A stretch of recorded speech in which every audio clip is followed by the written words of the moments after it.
Commander Kral'thorix stood at attention within the Grand Imperial Palace's crystal hall, his iridescent scales reflecting the rainbow light that cascaded through the towering crystalline spires above. As third commander of the Emperor's elite Crimson Guard, he had witnessed countless ceremonies, challenges, and executions within these hallowed walls. But today was different. Today, a human dared to enter their sacred grounds. By the 7 moons, they actually sent one Captain Dex, nor snickered beside him, mandibles clicking in amusement. And here I thought the humans would cower behind their metal ships and energy weapons. Kral'thorix's secondary eyes tracked the lone figure approaching through the grand entrance while his primary set remained fixed ahead, as protocol demanded. The human moved with an unnaturally fluid grace that seemed at odds with their rigid skeletal structure. His thermal sensors detected an unusually low body temperature, explaining the warrior's nickname Ghost.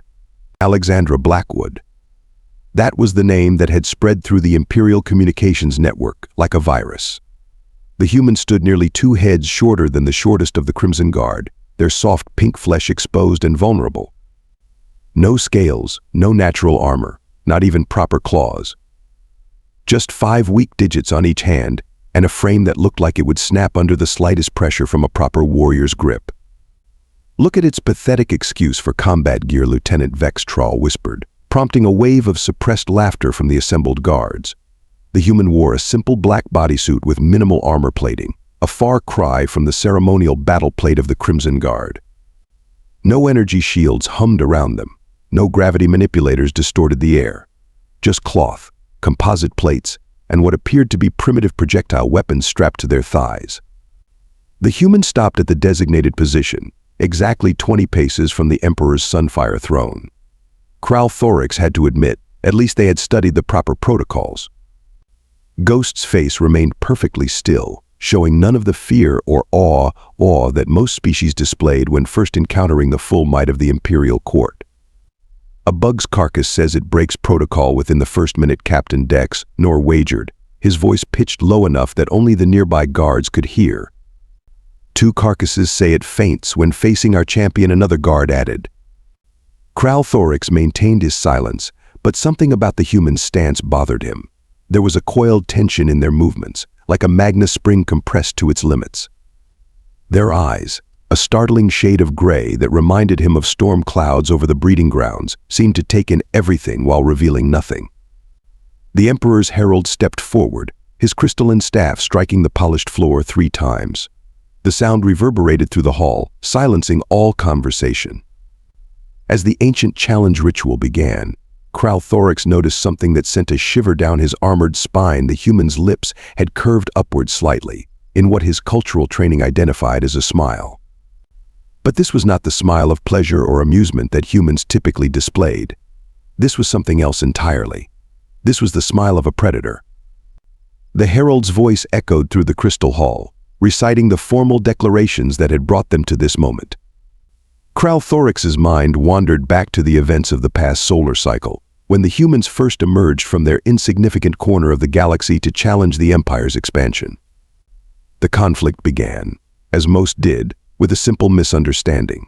The Empire's 7th Fleet, following standard protocol, had attempted to assimilate a mining colony on the edges of human space. No one expected resistance, certainly not the kind of resistance that left 3 dreadnoughts drifting as lifeless hulks through the void. The humans called it proportional response, the Empire called it an act of war. But these humans fought differently. No grand fleet battles, no heroic charges. They struck from shadows, disappeared into asteroid fields, and somehow managed to bypass the most sophisticated security systems in known space. Imperial citizens began whispering about human ghosts who could walk through walls and ships that could vanish between heartbeats. "The terms of combat have been set by His Radiance, Emperor Valthoran himself," the herald continued, his voice cutting through Kral'thorix's reminiscence. "Single combat, to first blood or surrender, as prescribed by the ancient codes." The Emperor's decision had shocked everyone. Ritual combat hadn't been used to settle interspecies conflicts in over 2,000 cycles. But the humans had lost 3 colony worlds in the latest campaign, and the Empire had lost its newest battlecruiser, along with its entire crew of 15,000. Both sides needed a way to end this without losing more face or lives. Captain Dex, nor leaned closer to Kral'thorix. "Have you heard the rumors about this ghost? They say she infiltrated the high command fortress on Vertex Prime. Walked right through 20 levels of security." "Impossible," Lieutenant Vex Tral scoffed. "Our systems would detect any cloaking technology." They found the command staff locked in their own vault decks, nor continued. No alarms triggered, no guards harmed, just a message carved into the main console: "Next time, we take heads." Kral'thorix studied the human more carefully. Other stories had reached his ears, tales of impossible escapes, of entire security teams found unconscious with no memory of what happened, of classified data disappearing without a trace. But looking at the fragile human frame before him, he struggled to reconcile the legends with reality. "Our champion will break this ghost in half," Commander Rix Khan declared from his position near the throne. "Look at it, no redundant organs, no protective exoskeleton, not even basic radiation resistance. How such a species survived long enough to achieve spaceflight is beyond comprehension." The assembled guards rumbled in agreement. They had all seen the biological reports. Humans were classified as a soft tissue species with minimal natural defenses. Their only notable traits were their endurance and their peculiar tendency to continue fighting long after any rational being would have surrendered.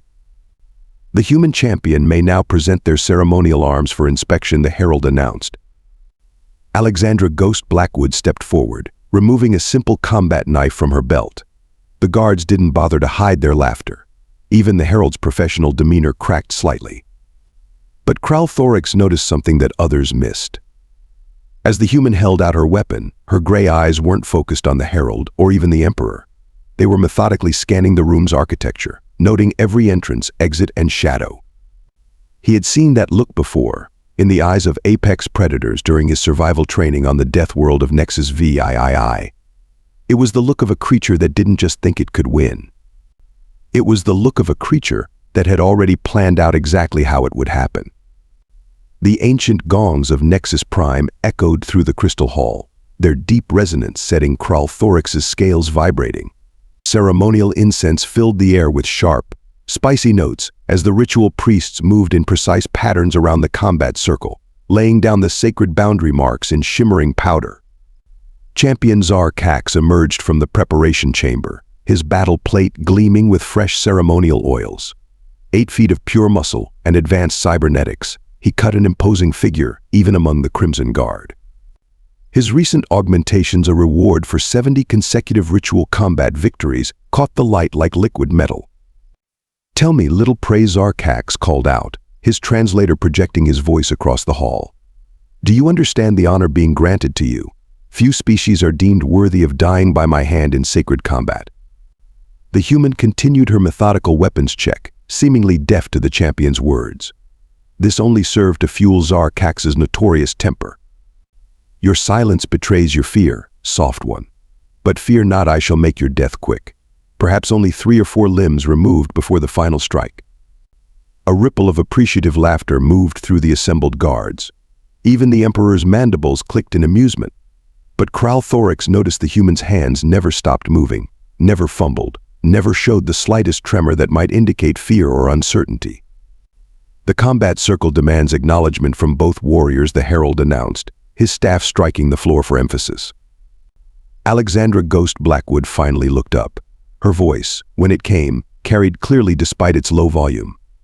"I acknowledge the circle and its ancient laws," she paused, then added, "I also acknowledge that your champion talks more than a nervous Terran squirrel." The translator took a moment to process this, causing scattered confusion before understanding sparked outrage among the guards. Zar'kax's auxiliary breathing vents flared wide, a sign of building fury. "You dare mock the sacred ceremonies," he snarled, cybernetic fists clenching. "Not at all," Ghost replied, her tone impossibly calm. "I'm simply wondering if you had to have your jaw augmented to accommodate all that boasting." The ceremonial circle crackled with energy as the priests completed their preparations. Zar'kax stalked to his starting position, his footsteps leaving small craters in the polished floor. The human walked to her position with that same fluid grace that had bothered Kral'thorix earlier. "Final weapons declaration," the herald intoned. "Champion Zar'kax." The massive warrior raised his arms, triggering a series of transformations. Blades extended from his forearms, monomolecular edges gleaming. His fingers elongated into razor-sharp talons, and shoulder-mounted plasma projectors hummed to life. "I fight with the blessed augmentations granted by his radiant," Zar'kax declared. Acknowledged. "Human champion." Ghost held up her combat knife. "Just this." "You insult us again," Zar'kax growled. "You face the Empire's greatest warrior with a simple blade." The human's gray eyes locked onto the champion. "Actually, I brought it for you. I thought you might need something to even the odds." Complete silence fell over the crystal hall. Kral'thorix felt his scales rippling in disbelief. Even the Emperor leaned forward on his throne, all four eyes focused intently on the scene below. The herald's staff struck the floor one final time. "Combat begins at the sound of the sovereign gong. May the strongest warrior prevail." As the priests retreated and the energy field of the combat circle intensified, Kral'thorix saw something that made his blood run cold. The human's face had that predator's smile again, but now her eyes had changed. The gray had somehow become darker, like storm clouds about to unleash devastation. The gong sounded. The first exchange happened faster than Kral'thorix's primary eyes could track. Zar'kax launched forward with devastating speed, his augmented muscles propelling him across the combat circle like a missile. His right arm, blazing with plasma energy, swept through the space where Ghost had been standing. Had been standing but wasn't anymore. The human had dropped and rolled, but even that practiced movement revealed her species' limitations. Her muscles worked visibly harder than Zar'kax's augmented frame, her breathing already showing signs of exertion. "First blood will be mine within moments," Zar'kax announced, spinning with impossible grace for his size. His taloned fingers raked the air, catching the edge of Ghost's bodysuit and tearing through it like paper. "Did you see that?" Lieutenant Vextrol snickered. "The human can barely keep up with basic combat speeds." Ghost retreated, her movements becoming more labored. Sweat gleamed on her exposed skin, another weakness of her species that drew mocking comments from the assembled guards. The champion pressed his advantage, each strike coming closer to ending the contest. "Your reputation appears greatly exaggerated," Zar'kax taunted, his shoulder-mounted plasma projectors tracking Ghost's movement. "Where are the legendary skills that terrorized our military installations? Where is the Ghost who walks through walls?" The human dodged another devastating combo of strikes, but her reaction time seemed to be slowing. She stumbled slightly, drawing jeers from the crowd. Yet Kral'thorix noticed something odd despite her apparent fatigue. Ghost's eyes never stopped moving, cataloging every detail of Zar'kax's fighting style. "Your augmentations," Ghost said between heavy breaths. "They're running hot, aren't they?" Zar'kax answered with another blistering assault. His right arm blade missed Ghost's throat by millimeters, but the follow-up kick caught her squarely in the ribs. The impact sent her sliding across the combat circle's polished floor. "The human speaks nonsense as death approaches," Commander Kral'thorix declared from his position near the throne. "Finish this embarrassment, champion." Ghost regained her feet, moving more stiffly now. Her ribs were likely bruised, possibly broken. Yet that unnerving smile remained on her face as she continued speaking. "Top of the line Nexus Prime Cybernetics. Beautiful work. But they're burning through power faster than expected, aren't they? Especially the neural interface processors." Zar'kax faltered for a fraction of a second, barely noticeable. But there. His auxiliary vents opened wider, releasing excess heat from his systems. "Your words cannot save you," he snarled, but Kral'thorix detected a note of uncertainty in his voice. Ghost's movements suddenly changed. The labored breathing vanished. Her posture shifted subtly, becoming more predatory. "Fun fact about humans," she said, her voice dropping to a conversational tone that nonetheless carried through the hall. "We're really good at playing possum." Confused murmurs rippled through the crowd. The translator struggled with the unfamiliar term, finally offering Earth prey animal that understanding dawned in Kral'thorix's tactical mind just as Ghost launched her first real attack. She flowed around Zar'kax's counter-strike like water, her previous limitations apparently forgotten. Her hand shot out, fingers targeting specific points on the champion's cybernetic arm with surgical precision. Zar'kax roared in surprise as his right arm's response time suddenly dropped to a fraction of its normal speed. Ghost had already moved past him, her strikes becoming a blur as she exploited gaps in his defense that shouldn't have existed. Impossible, Captain Dex, Nor whispered. She was analyzing his systems while appearing weak. Every stumble, every labored breath, it was all a hunt. Kral'thorix finished grimly. We weren't watching prey at all. We were watching a predator stalk its target. The human's gray eyes met his for a brief moment across the combat circle, and Kral'thorix saw his own realization reflected there. The real fight was only just beginning. The Crystal Hall's atmosphere shifted as Ghost launched into a series of attacks that defied everything the Crimson Guard thought they knew about human capabilities. Her movements flowed with lethal precision, each strike targeting crucial points in Zar'kax's augmented anatomy. The champion's initial confidence crumbled as his cybernetic systems began failing one by one. His shoulder-mounted plasma projectors sputtered and died. The monomolecular blades retracted unexpectedly. His augmented muscles started responding with increasing lag. "You're wondering how I know so much about your augmentations," Ghost said, ducking under a desperate swing. "Remember that classified data that disappeared from High Command? Turns out your medical specs were included. Very interesting reading." Zar'kax bellowed in rage, his remaining functional systems pushing past safety limits. The temperature around him rose dramatically as cooling systems failed. "I will tear you apart with my bare hands." "About that," Ghost replied, executing a move that should have been physically impossible for a human spine. "You really should have paid attention to your thermal readings." The guards watched in stunned silence as Ghost pressed her advantage. Where before she had appeared to tire quickly, now she moved with unrelenting stamina. Every strike was precisely calculated, every dodge perfectly timed. The truth dawned on Commander Kral'thorix first. "She's not even winded," he muttered in disbelief. All that earlier fatigue was a trap. Kral'thorix finished. She let him overheat his systems while conserving her own energy. Ghost's voice carried across the combat circle again. "Another fun fact about humans: we evolved as persistence hunters. We're not the strongest or fastest, but we can keep going long after other species drop from exhaustion." Zar'kax's movements became increasingly erratic as more systems failed. His vaunted augmentations, pushed beyond their limits, began to work against him. Ghost had turned his greatest advantages into vulnerabilities. "The human should have been dead in the first exchange," Captain Dex Nor whispered. "How did we miscalculate so badly?" The answer came in the form of Ghost's next attack sequence. She wasn't just targeting weak points, she was executing a strategy that must have been planned well before she ever stepped into the combat circle.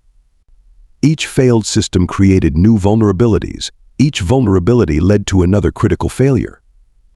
"That's not just combat expertise," Lieutenant Vextrol realized aloud. "That's engineered system collapse." She mapped out every possible failure point before the fight began. Ghost confirmed this analysis with her next words to the increasingly desperate champion. "Your augmentations follow a standard Imperial cascade architecture. Disable the primary cooling system, the processors overcompensate. Force the processors to overcompensate long enough." She struck 3 points in rapid succession on Zar'kax's back. His entire cybernetic enhancement system crashed, leaving him stumbling like a newly hatched warrior. The champion's massive frame, now operating purely on biological power, moved with agonizing slowness compared to his earlier speed. "You tricked me," Zar'kax growled through failing vocal enhancers. Ghost circled him with predatory grace. "No, you tricked yourself. You saw what you expected to see: a weak human relying on stealth and deception. You never considered that the deception might be hiding something far more dangerous than a ghost." The combat circle crackled with energy as Ghost moved in for the final sequence. Her earlier smile had transformed into something that made even the Emperor shift uneasily on his throne. She wasn't just fighting anymore, she was demonstrating why humans had survived and thrived on their death world of a planet. "One last fun fact," Ghost said, her voice carrying clearly to every corner of the suddenly silent hall.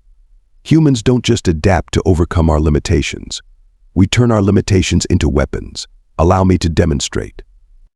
Ghost closed the distance to Zar'kax with terrifying speed. The champion, his augmentations now completely offline, swung his massive arms in a desperate attempt to catch the human. But where before he had been a marvel of cybernetic enhancement, now he was simply a large target. "You see," Ghost said, flowing around his attacks like smoke, "humans aren't just persistent. We're problem solvers. Creative ones." She struck his knee joint with precise force, sending him stumbling. Everything about us that you mocked. Those are advantages in disguise.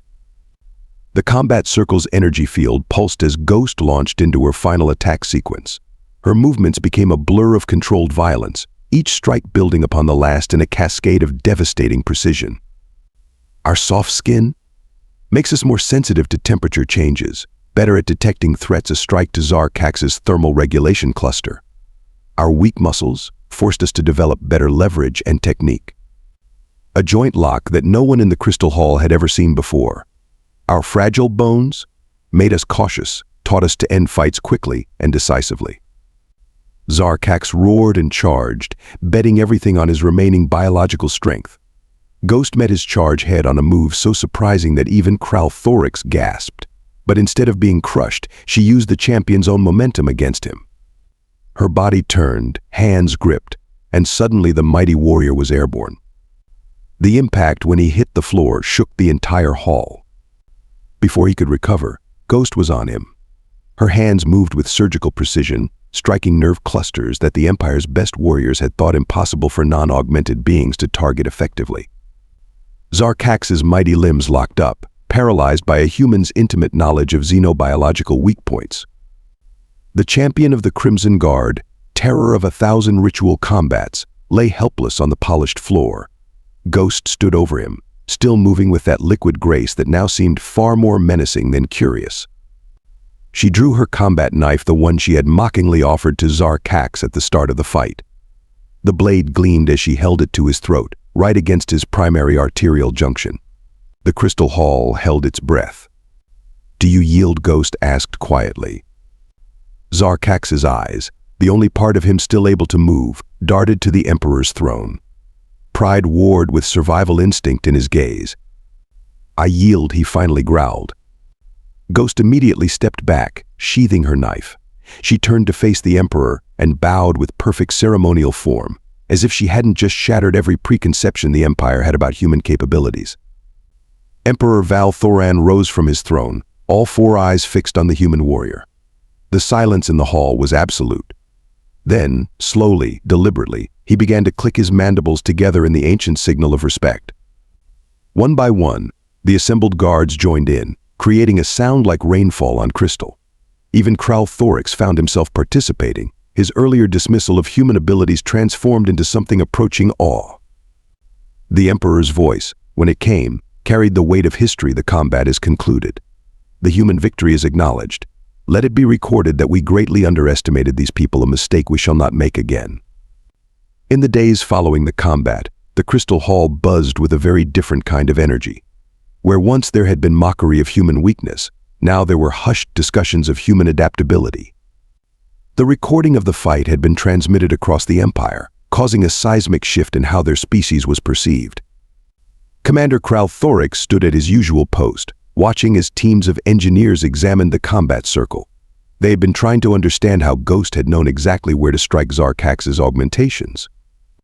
The champion himself was still in medical recovery, his cybernetic systems requiring complete replacement. "The negotiations begin tomorrow," Captain Dex Nor reported, his earlier arrogance replaced by professional respect. "The human delegation arrives at dawn." Kral'thorix nodded, remembering Ghost's parting words before she left the Crystal Hall. "We're not your enemies unless you make us enemies. We would rather share the galaxy than fight over it." The Empire's diplomatic corps had been working overtime, reassessing everything they thought they knew about human capabilities. Reports flooded in from across Imperial space, each one revealing a pattern that should have been obvious from the start. Humans didn't just adapt to overcome challenges, they learned from them, improved upon them, and turned them into advantages. "They're sending Ghost as part of their diplomatic team," Lieutenant Vextral added, his voice carrying a note of newfound caution. "Apparently she's also their leading expert in xenobiology and combat systems." Of course she was. Kral'thorix almost laughed at how thoroughly they had underestimated her, and by extension, all of humanity. The combat hadn't just been a display of martial skill, it had been a message. Humans could match the Empire's best warriors even without augmentations, and they could do it while maintaining enough mental clarity to deliver a biology lecture. The Emperor's new decree had already begun circulating through the ranks. Humans were to be reclassified as a priority diplomatic contact. their apparent weaknesses were to be regarded as potential strengths.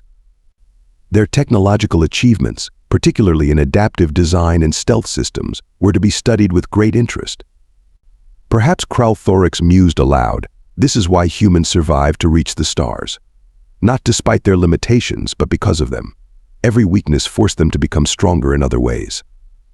He watched as the sun set through the Crystal Hall's towering spires, casting rainbow patterns across the floor where history had been rewritten.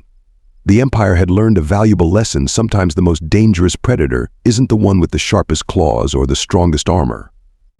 Sometimes it's the one that makes you think it's prey right up until the moment it strikes.